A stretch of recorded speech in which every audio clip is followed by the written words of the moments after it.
Bonjour, nous sommes des étudiantes de la HEDB de Fray qui est en collaboration avec les Petits Débrouillards pour le Printemps des Sciences. Nous sommes des étudiantes pour devenir professeurs. Je m'appelle Ilham et voici... Et moi, c'est Yusra. Donc, nous allons essayer de vous faire deviner le sujet. Nous allons vous montrer toute une série d'images. Voici les images. Alors, que représentent-elles? Ici, nous avons une cascade, de la pluie, un iceberg, quelques gouttes d'eau et un flocon de neige. D'après vous, quel est le lien entre toutes ces images? Eh bien, c'est l'eau. Quels sont les 3 états de l'eau? Eh bien, Yusra, nous avons l'état gazeux, l'état liquide et l'état solide. Et quel est l'état de l'eau pour chacune de ces images? La première image, c'est l'état solide. La deuxième image, l'état liquide. La troisième image avec le flocon de neige, l'état solide. Pour la cascade, c'est l'état liquide. Pour la pluie, l'état liquide. La dernière image, c'est l'état gazeux. Eh bien non, c'est l'état liquide, car le brouillard et la brume sont constitués de gouttelettes d'eau en suspension. Ces gouttelettes d'eau résultent de la condensation de la vapeur atmosphérique qui va se refroidir, et il va y avoir un nuage qui va se former et qui va limiter la visibilité. Donc, la brume et le brouillard sont à l'état liquide. Ici, l'énergie fait bouger les molécules. Plus il y a de l'énergie dans la molécule, plus les molécules vont s'éloigner et elles vont s'éloigner les unes des autres et bouger.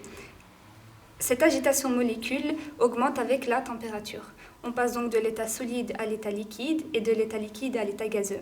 Maintenant, nous allons faire une petite expérience pour vous expliquer comment nous passons de l'état liquide à l'état gazeux. Nous allons à présent réaliser une expérience. Pour ce faire, nous avons besoin d'un certain matériel, à savoir une assiette, de l'eau et 2 toiles isolantes. Alors nous allons commencer par verser l'eau.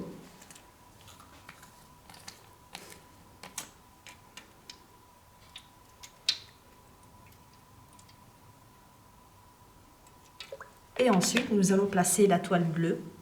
La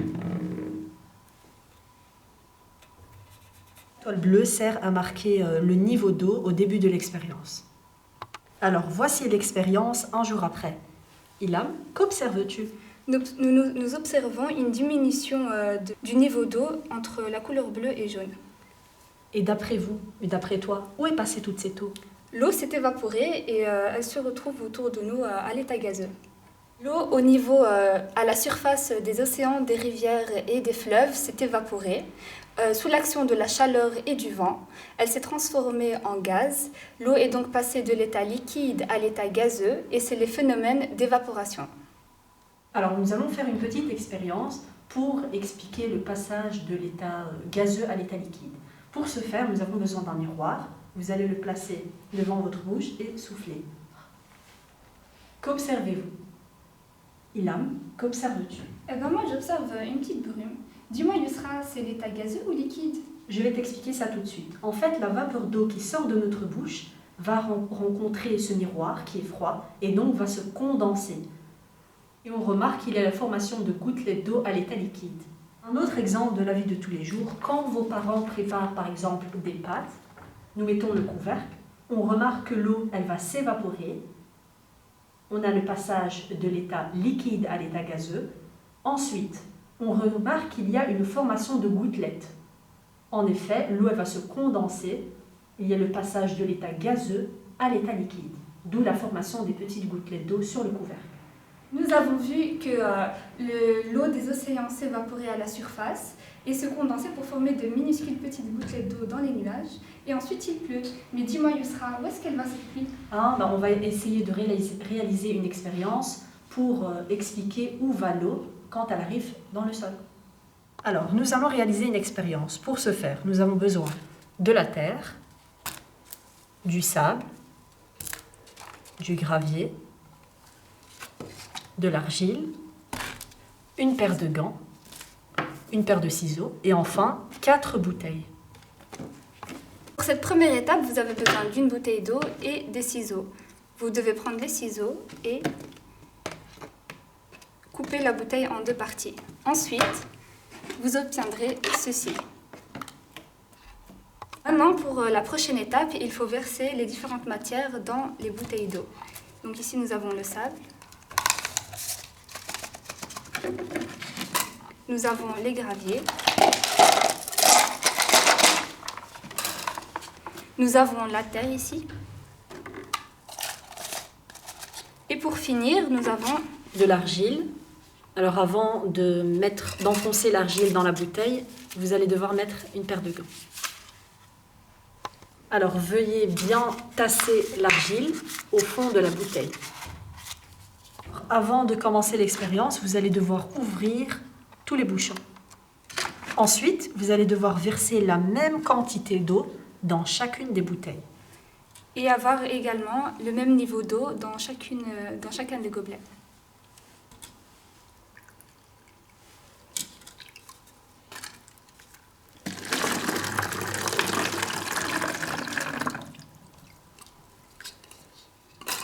Qu'observez-vous? Nous pouvons constater que dans les 3 premiers matériaux, le sable, la pierre et la terre, l'eau s'est infiltrée et que pour l'argile, elle est restée à la surface. Nous pouvons donc conclure que le sable, la pierre et la terre laissent filtrer l'eau, donc elles sont perméables à l'eau, et que l'argile est imperméable à l'eau car l'eau reste à la surface. Alors si le sol est imperméable ou si la quantité d'eau est très importante, l'eau ne va pas pénétrer dans la terre, elle va ruisseler, c'est-à-dire qu'elle va s'écouler sur le sol en suivant la pente. Et donc, l'eau qui s'infiltre dans le sol va rejoindre les nappes phréatiques. Ces nappes phréatiques vont être alimentées par des rivières et les hommes vont puiser et utiliser cette eau-là.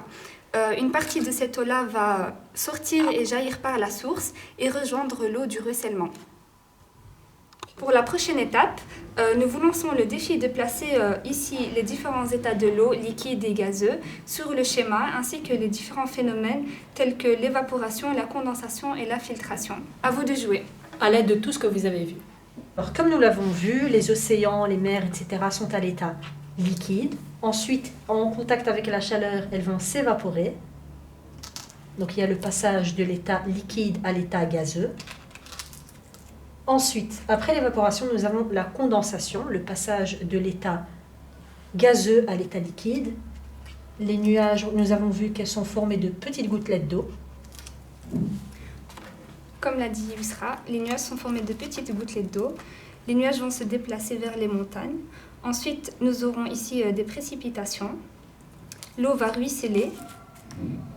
Ensuite, elle va venir s'infiltrer dans le sol, rejoindre les nappes phréatiques et ressortir par une source pour rejaillir dans l'océan. N'oublions pas qu'ici, nous avons également les rivières qui sont à l'état liquide et qu'elles s'évaporent également. Dis-moi, Yusra, qu'est-ce que tu as retenu de ces expériences? Eh bien, moi, je pensais que le nuage était à l'état gazeux, mais en fait, non, il est à l'état liquide. Eh bien, moi, j'ai retenu qu'il y avait différents types de sols, qu'il y avait des sols perméables et imperméables, et que pour l'argile, l'eau ne s'infiltrait pas, et aussi que quand la pluie tombe, elle va s'infiltrer dans le sol et rejoindre des nappes phréatiques. Et dans ces nappes phréatiques, l'eau va sortir d'une source, et les bouteilles d'eau qu'on boit tous les jours, elles proviennent de cette eau-là. Moi, j'ai aussi remarqué que dans l'argile, l'eau ne s'infiltre pas, elle ruisselle, c'est-à-dire qu'elle va rejoindre les cours d'eau, à savoir les océans, les mers, etc. Espérons que vous avez aimé cette activité et nous nous reverrons à l'année prochaine pour un autre printemps des sciences. Au revoir.